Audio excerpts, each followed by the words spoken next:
زوال پذیر ہوتی ہیں یہاں تک کہ پھر وہ زوال کے آخری مقام تک پہنچ جاتی ہیں، تو اب تک کی جتنی تاریخ کا ہم نے مطالعہ کیا ہے اسی نتیجے پر پہنچتے ہیں کہ ان کے ہاں علم و اخلاق میں پستی آ جاتی ہے۔ علم اس طرح علم کے طور پر رہتا نہیں جیسے کہ اسے رہنا چاہیے، علم کی نئی دنیایں دریافت ہونا بند ہو جاتی ہیں، ایک طرح کا جمود طاری ہو جاتا ہے، جو کچھ انہیں میراث میں ملا ہوتا ہے وہ اسی کو چومتے چاٹتے رہتے ہیں، اس سے آگے دیکھنا، کسی نئی دنیا کی دریافت کے لیے اقدام کرنا، یہ ان کے ہاں بالکل ختم ہو جاتا ہے۔ اور دوسرے یہ کہ اخلاقی لحاظ سے ان کا کوئی وقار قائم نہیں رہتا، ان کی کوئی حیثیت قائم نہیں رہتی، ان کے کوئی اصول قائم نہیں رہتے۔ یہ تو بالکل درست ہے کہ کوئی اچھے سے اچھا معاشرہ بھی مجرموں سے خالی نہیں ہوتا، لیکن بحیثیت مجموعی کسی قوم کی اخلاقیات کیا ہے، تو اس کی بنیاد پر ہی اللہ تعالیٰ کے یہاں فیصلے ہوتے ہیں۔ مسلمانوں کے ساتھ بھی بالکل ایسا ہی ہوا ہے، وہ جب تک علم و اخلاق کے لحاظ سے باقی قوموں کے مقابلے میں برتر تھے ان کی برتری قائم رہی، جب وہ برتر نہیں رہے تو قدرت کے قانون کے مطابق زوال آشنا ہوئے، اور اس وقت اسی صورتحال سے گزر رہے ہیں۔ زوال آشنا ہونے کے بعد ایسا نہیں ہوتا کہ چشم زدن میں سب کچھ ختم ہو جاتا ہے، چنانچہ مسلمانوں کی کچھ حکومتیں قائم رہیں، جیسے یہاں مغلوں کی حکومت تھی، آخری زمانے میں وہ حکومت رہی نہیں تھی لیکن بہرحال چل رہی تھی۔ یہی صورتحال کم و بیش سلطنت عثمانیہ کی تھی، یا اور چھوٹی چھوٹی حکومتیں جو بعض جگہوں پر قائم تھی ان کا بھی حال یہی تھا۔ سلطنت عثمانیہ ایک لحاظ سے مسلمانوں کی عالمی سطح پر نمائندگی کر رہی تھی، اس کو بھی شکست ہو گئی پہلی جنگ عظیم میں، تو ہمارے زوال پر مہر تصدیق ثبت ہو گئی۔ میں نے کئی مرتبہ توجہ دلائی ہے کہ اس وقت کی دنیا انہی فاتحین کی دنیا ہے، انہوں نے عالم اسلام کو مفتوح کیا ہے، اور باقی دنیا کو بھی۔ یہ جو اقوام متحدہ کا ادارہ ہے وہی عالمی قوتیں ہیں جنہوں نے اس کو وجود بخشا ہے، اور انہی نے اپنے لیے اس میں ویٹو کا اختیار رکھا۔ یہ حق استرداد کیا چیز ہے؟ اسی بنیاد پر ملا ہے کہ یہ وہ قوتیں ہیں یا یہ وہ ممالک ہیں جنہوں نے وہ جنگ جیتی ہے، پہلی جنگ عظیم اور اس کے بعد دوسری جنگ عظیم۔ تو دوسری جنگ عظیم کو جیتنے کے بعد جن قوموں نے دنیا پر اپنی برتری قائم کر رکھی ہے، اس وقت کی دنیا انہی کے تحت ہے۔ براہ راست اقتدار کس کے پاس ہوگا، کون وہاں جا کے حکومت کرے گا، وہ چیزیں اب قصہ ماضی ہو گئیں، اس کو پسند نہیں کیا جاتا، بلکہ یہ مان لیا گیا کہ جو مختلف ریاستیں دنیا میں قائم ہیں وہ جس طرح قائم ہیں ان کو قائم رہنے دیا جائے، کوئی چھوٹی موٹی اس میں تبدیلی آتی ہے تو کوئی حرج کی بات نہیں، وہ اگر دنیا قبول کر لیتی ہے تو مان لی جائے گی، لیکن سرحدیں اسی طرح قائم رہیں، اور اس میں اب یہ اصول تسلیم کر لیا جائے کہ کوئی قبضہ نہیں کرے گا کسی دوسری جگہ پر۔ تو قبضہ نہیں کرے گا یہ بات تو مانی گئی ہے اور اس کو اقوام متحدہ بھی مانتی ہے، لیکن عالمی طاقتیں اپنے مفادات کے تحت جو نظم قائم کرتی ہیں اور جس طرح دنیا کو چلاتی ہیں اور جس طرح کی مداخلت کرتی ہیں، اور پھر اگر کوئی سرکشی اختیار کرے تو اپنے مفادات کے تحت اس کو تحفظ دیتی ہیں، وہ سب چیزیں اسی طرح جاری ہیں جس طرح کی دنیا میں ہمیشہ رہی ہیں۔ اسی کو ہم آج کی دنیا کہتے ہیں۔ اس میں اگر مسلمانوں کو اٹھنا ہے تو اسی راستے کو اختیار کرنا ہوگا، یعنی وہ سب سے پہلے جو اس وقت 50-55 ریاستیں ان کی قائم ہیں ان کو دنیا کے برابر لانے کی صحیح کریں، ان میں علم اور اخلاق کو اپنا بنیادی مقصد قرار دیں، علم کی ترقی کے لیے اقدامات کریں، علم کی فضا پیدا کریں۔ یہ فضا مذہبی لحاظ سے بھی ضروری ہے اور یہ سیکولر علوم کے لحاظ سے بھی ضروری ہے۔ جب یہ ہو جائے گی اور آپ اخلاقی لحاظ سے برتر ہوں گے تو نہیں کہا جا سکتا کہ اللہ تعالیٰ کیا فیصلہ صادر کر دے۔ اس وقت کی صورتحال یہ ہے کہ مسلمان نہ علمی طور پر اس جگہ ہیں جہاں پر وہ دنیا کی آنکھوں میں آنکھیں ڈال کے بات کر سکیں، اور نہ اخلاقی لحاظ سے ایسے بلند ہیں کہ دنیا ان کی طرف دیکھ سکے، بلکہ وہ اخلاق کی پستی کی مثال بن کے رہ گئے ہیں۔ تو اس میں اب دنیا نے جو کچھ کرنا ہے انہی نے کرنا ہے، اس میں اور آپ کیا کر سکتے ہیں۔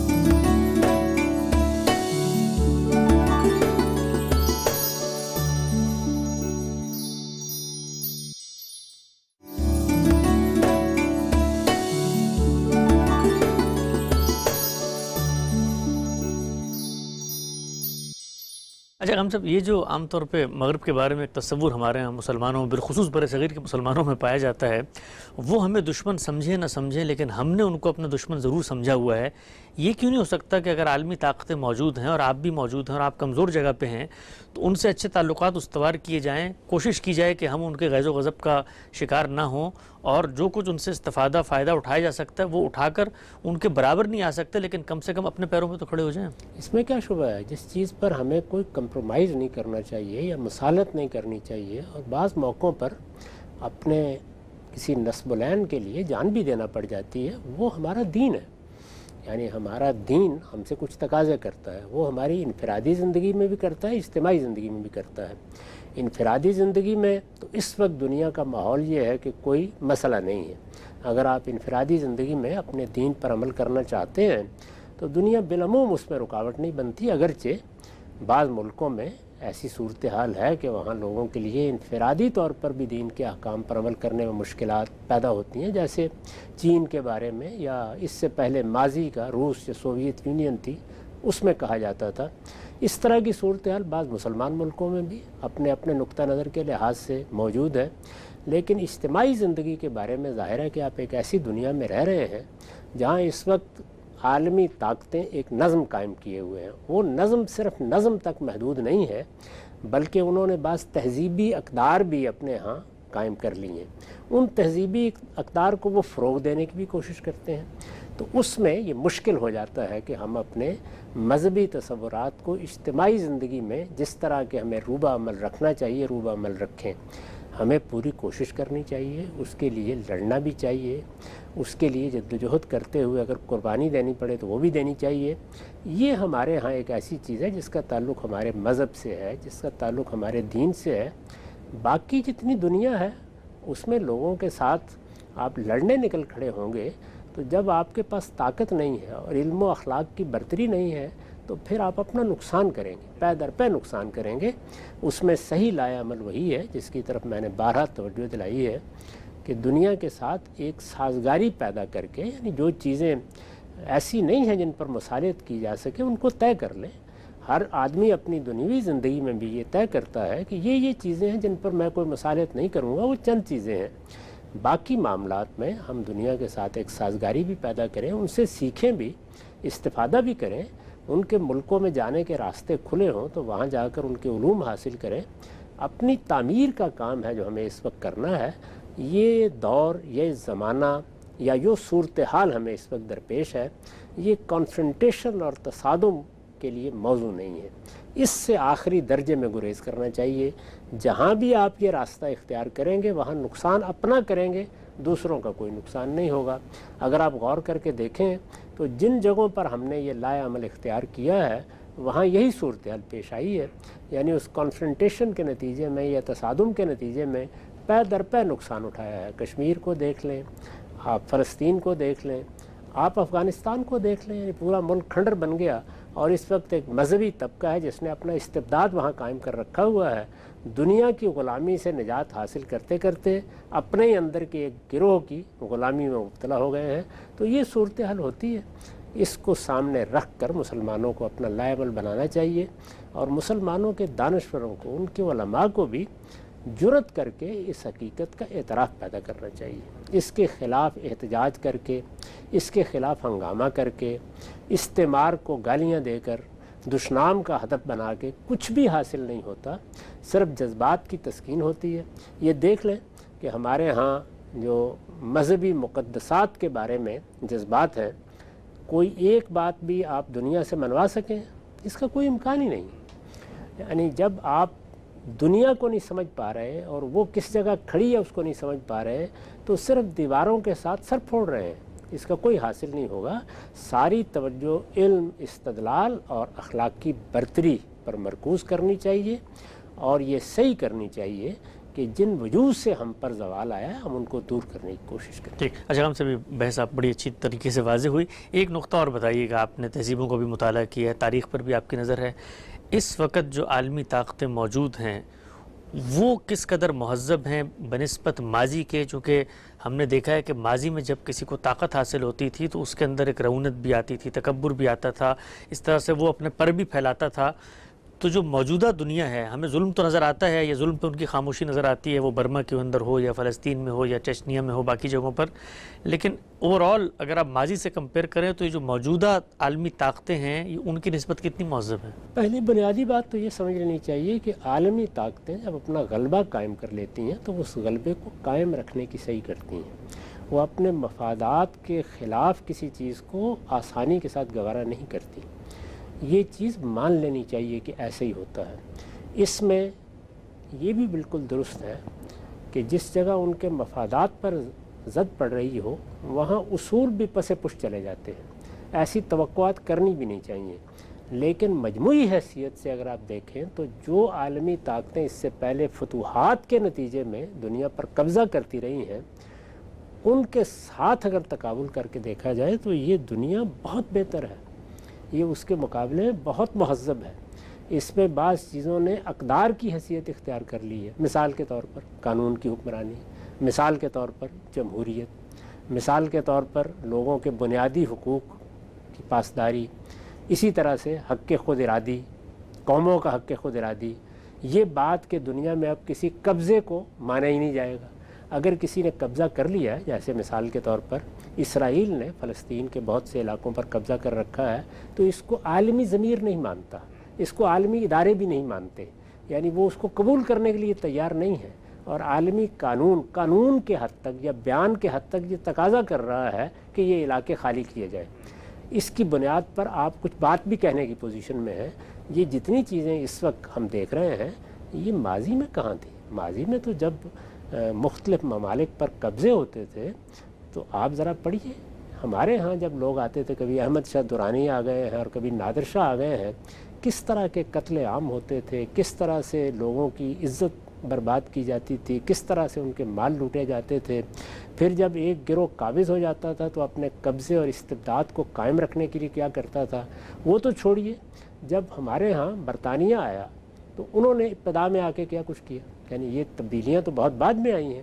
تو اس وجہ سے اللہ کا شکر ادا کرنا چاہیے کہ ہم ایک ایسی دنیا میں رہ رہے ہیں جس میں سیاسی اقدار بڑی حد تک اور بہت اچھی اقدار مان لے گئے ہیں۔ اس میں یہ خیال کرنا کہ آپ یہ سمجھیں کہ کوئی پیغمبروں کی حکومت قائم ہو گئی ہے، یہ نہیں ہو سکتا۔ دنیا کو دنیا اور انسانوں کو انسان سمجھ کے معاملہ کرنا چاہیے۔ جن قوتوں کو برتری حاصل ہے، جن کا استیلا اس وقت قائم ہے، جو دنیا پر اپنا غلبہ قائم کیے ہوئے ہیں، جنہوں نے دنیا کو فتح کیا ہے اور فاتحین کی حیثیت سے اس کا نظم بنایا ہے، وہ جتنی شرافت اس وقت دکھا رہی ہیں یہ بہت قابل تشکر ہے۔